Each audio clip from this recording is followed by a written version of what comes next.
Whether you've been in business with a partner for 10 days or 10 years, an inquiry that eventually makes its way to a lawyer's office is, what do I do? My business partner and I are having substantial disagreements over how to run our business. If this sounds like you, in this video, we're going to be talking about 3 steps you can take to resolve disagreements between yourself and your partner, your business partner. For those of you that are new to the channel, welcome. My name is Pamela Metani and I'm the principal lawyer and founder here at Graphene Business Law, where we work exclusively with business owners and entrepreneurs, and we're able to service you virtually across Ontario. For those of you that are new to the YouTube channel, please go ahead and click on the like button down below and click subscribe, as we regularly post content that is relevant to business owners and entrepreneurs here on our YouTube channel. Now, the beginning of every year, I find, brings with it an uptick of business in partnership agreements here at Graphene Business Law. I don't know if that's rooted in the New Year's resolutions and everybody's trying their best right out the gate at the beginning of a new year, or some other desire for people to better themselves and go out there and chase their dreams in months that happen to fall between January, February, and March. However, as well-intentioned as almost all or most of those partnerships are, it's the reality of business that disagreements do percolate between partners. I want to make a disclaimer here that the disagreements I'm talking about in this video are not the small day-to-day, somebody ordered, 50 units of something that should have been 48 of, somebody left the shop open too late one day or forgot a key to some opening or some door. That's not the disagreements we're talking about. The disagreements I'm talking about in this video are substantial disagreements. In other words, you've had it, you're done, you want out, or you want your partner out of your business because something is not going right and you're not seeing eye to eye. So, as a lawyer, what are 3 steps I would suggest that someone in this position take if they've just come to their wits' end with a business partner? I actually want to start with a bonus step, if you will, and that's step 0. Step 0 is that your partnership agreement, assuming you have one in place, and I really hope you do, should state in it some source of resolve for when the partners disagree, whether it's 2 partners that are in business together or 32 partners. A partnership agreement that you've signed should say what to do in case of conflict. It should speak to some sort of arbitration or mediation clause. It should also speak to, if the conflict becomes so serious that a partner needs to pull out, what happens in that scenario, what are the buyout procedures, or if a partner is being kicked out for having conducted themselves inappropriately, what does that look like? Who votes as between the partners? What's the vote required? Is it majority vote? Is it unanimous vote? What kind of vote is necessary if you think that the other guy or girl or any and whatever the case may be, if the other individual has conducted themselves inappropriately, right? There are so many different circumstances that can lead to a disagreement between partners. And in this umbrella video, we're going to be talking about some steps you can take regardless of the circumstance, but so long as that circumstance is something serious, okay?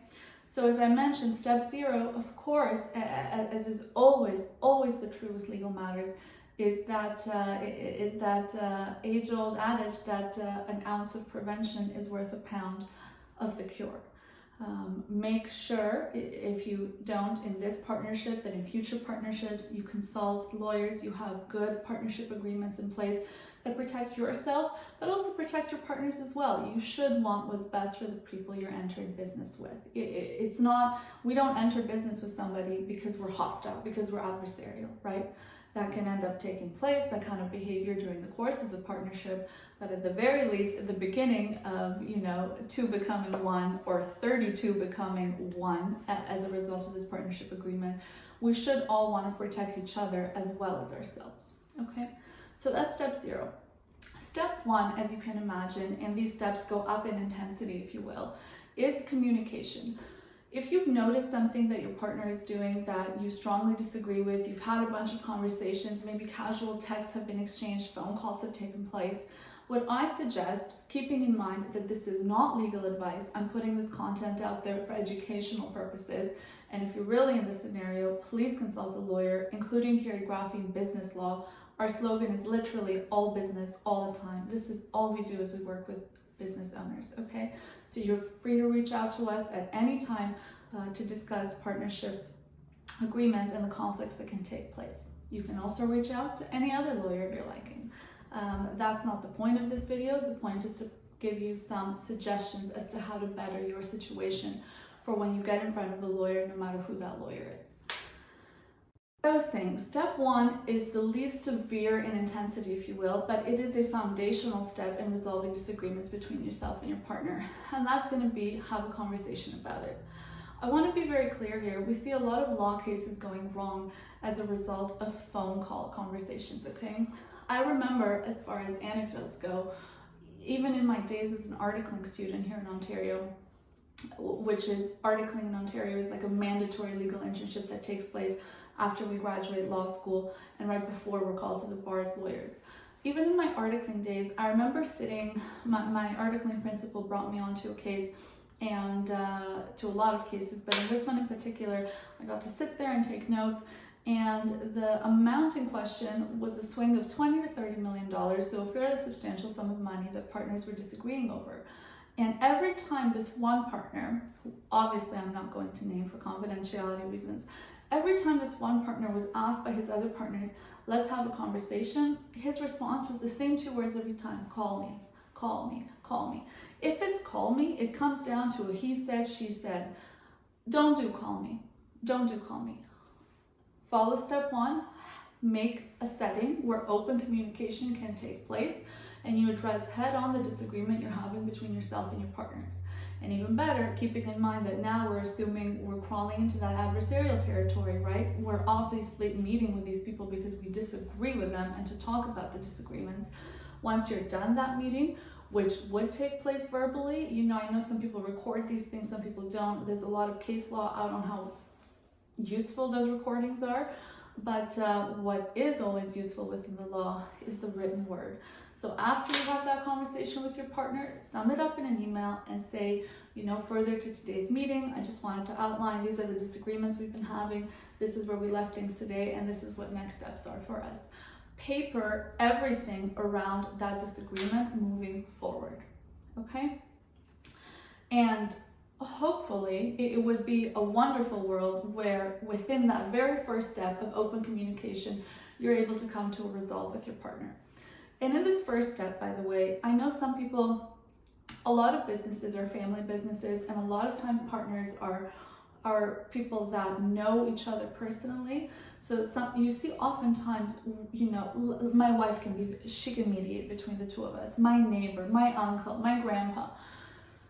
I don't recommend that you include people that either of you personally knows in these conversations. You know, if somebody's spouse is coming to a conversation, they're being fed by virtue of what that partner is bringing home. So if that partner is not you, whose side do you think someone else's spouse will take? By way of an example. Step two, and this step is sort of, you know, there's an asterisk here, there's a disclaimer, because you have to have a critical eye to your circumstances and the individual you're dealing with. Step two can be mediation. Mediators are different, you know, in the theater of law, a mediator is a different character than the lawyer. And we also have arbitrators as well. These are three different characters, okay? And mediation can work depending on who your partner is and what they're like, and you're gonna know that best. What do I mean? It's really hard to have a fruitful session in mediation if your partner does not want to be there, if your partner is super close-minded, if your partner is set in their ways, if your partner sees no future with you. It's so hard if they position themselves as I'm going to speak in broad strokes here, as a bad person. And no, I don't mean a bad person in personal life and, you know, donating to the charities and all that. I mean in this business setting, right? If they're positioning themselves as a bad person, query as to how good of a conversation you can have with a bad person, as to how good of a deal you can reach with a bad person. Excuse me. One thing that often attracts clients to mediation, and that we see, you know, they try that and then they come our way, is that, yes, I'll admit, as a lawyer, I'll say out loud that the cost for mediation can often be lower than the cost for hiring a lawyer, for retaining a law firm. That's true. But if that cost is low and you get nothing out of it, what's the value? All of a sudden, that's a skyrocketing value, right? So one thing that's going to tank that value every time is talking to a business partner that doesn't want to be there. Mediation can't twist your partner's arm the way a lawyer can, the way the law can.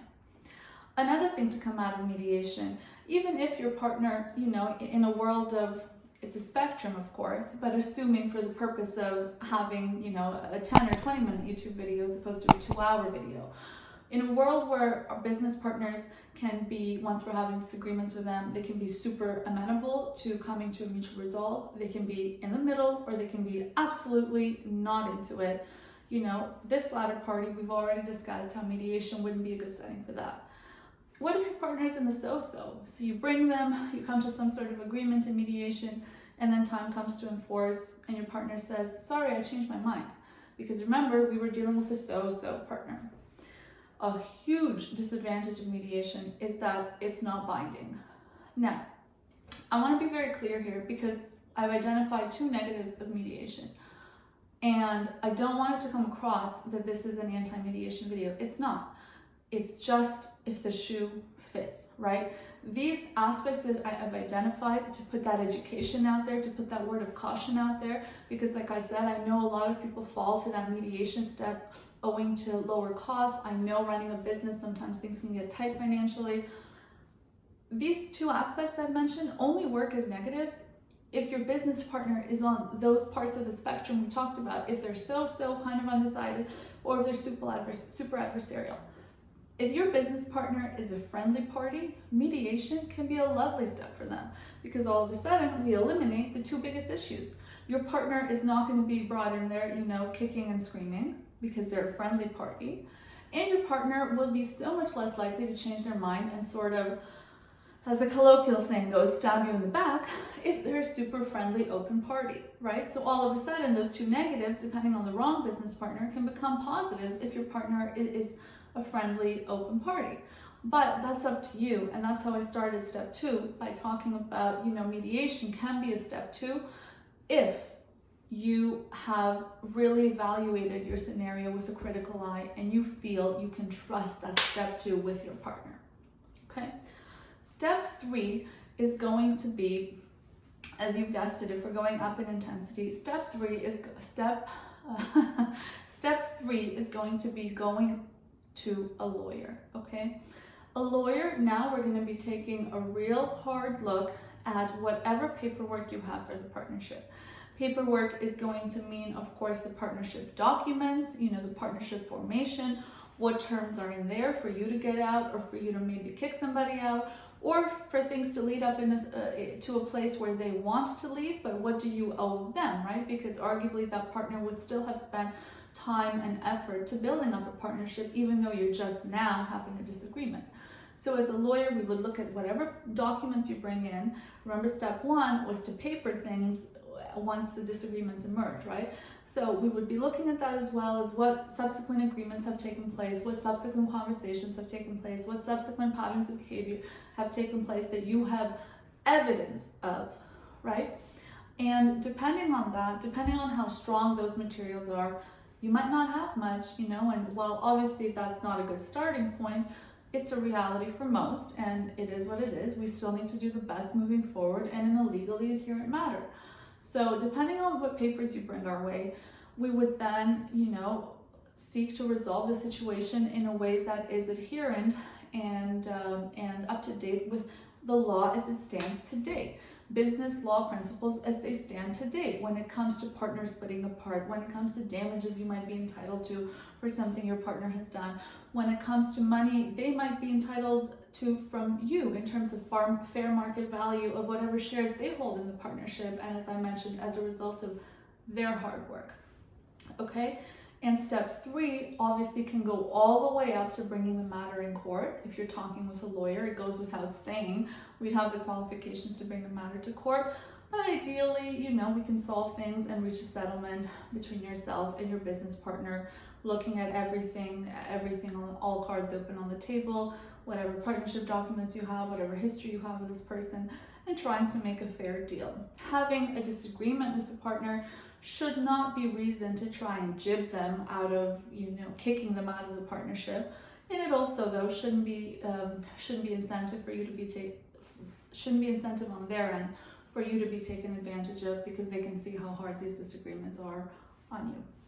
So just to summarize, you know, the 3 steps, if you're having disagreements with a partner, and all of these 3 steps, we could put another hour-long YouTube video on each of the steps, but for the purpose of keeping this digestible, the big picture steps are going to be open communication with your partner, where you now start to paper the communication. It's no longer just phone calls or a meeting during lunch break, okay? So open communication. The second is going to be mediation, if appropriate, for you and your partner. And third is going to be consulting a lawyer. And of course, here at Graphene Business Law, we'd be more than happy to help you in resolving partnership disputes. And it goes without saying, if you've come this far and watched this entire video and you're not in a partnership yet but thinking of entering into one, we can certainly help you draft a strong partnership agreement so that you get it right from day one, anticipating that there will be disagreements in your partnership, because there's disagreements in every partnership. So you better prepare for them today. Thank you for watching. You can reach out to us at Graphene Business Law anytime. info@graphenebusinesslaw.ca is our welcome email, and graphenebusinesslaw.ca is our website. Thank you for watching.